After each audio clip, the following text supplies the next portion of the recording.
Good morning. My name is Pat Woods, Director of Religious Education at Abraham Lincoln Unitarian Universalist Congregation in Springfield, Illinois. And for today's Time for All Ages, I want to share something that frustrates me beyond belief. This little thing. Do you know what this is? Well, let me show you what this is. This is a book of photographs, a very old, very bedraggled book of photographs. And in it are pictures of people to whom I am related. This is Aunt Emma. I don't know who she is. I checked the back of some of the photographs thinking perhaps there would be something written on them, but you can see you can't really write anything on the back of these. And so here are two more people that I'm either related to or who were important to other people in my family. And I really have no idea who these folks were. Well, except for Aunt Emma, but I'm not sure who Aunt Emma was. So this is a frustrating little book for me.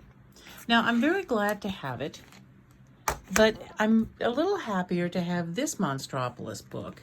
This was one that my dad put together, and it's got all kinds of interesting things in it. It's primarily about Jubilee Old English Fair, and that was something that Dad and I did for several years. You can see he's got things from way back from 1977 and even a program from 1985 where if you look at 130, you'll see that Lord Gianetto Bello and Lady Ariana Bellancourt performed.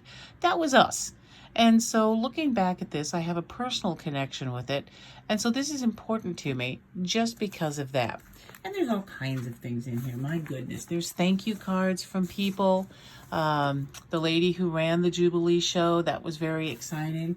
I think there's newspaper clippings in here. Some very interesting Christmas cards. Yeah, some newspaper clippings of things that Dad and I did together.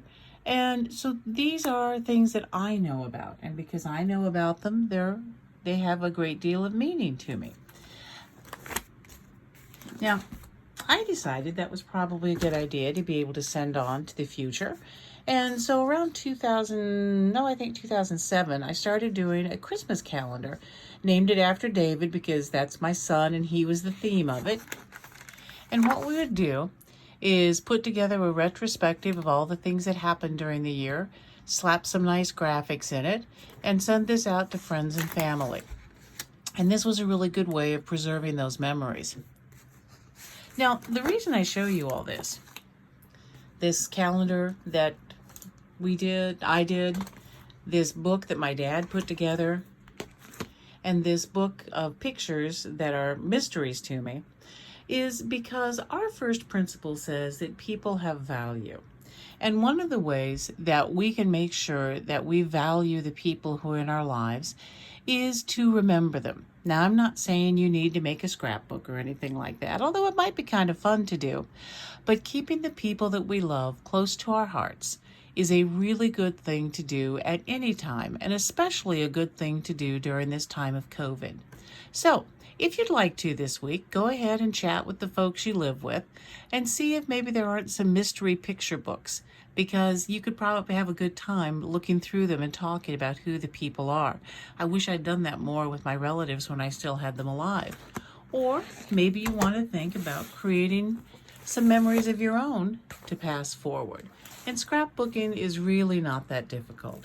This is one that I have that's in progress, and you can see right now it's just a collection of the pictures that I would like to remember and some cutouts of places that we went. And you can see I have a picture of our family here. That's me and George and David, and of course David with a spaceman.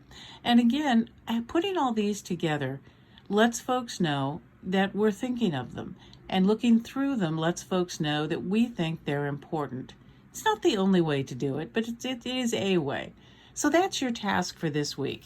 Find something that will remind people that you think they're important, and do that thing.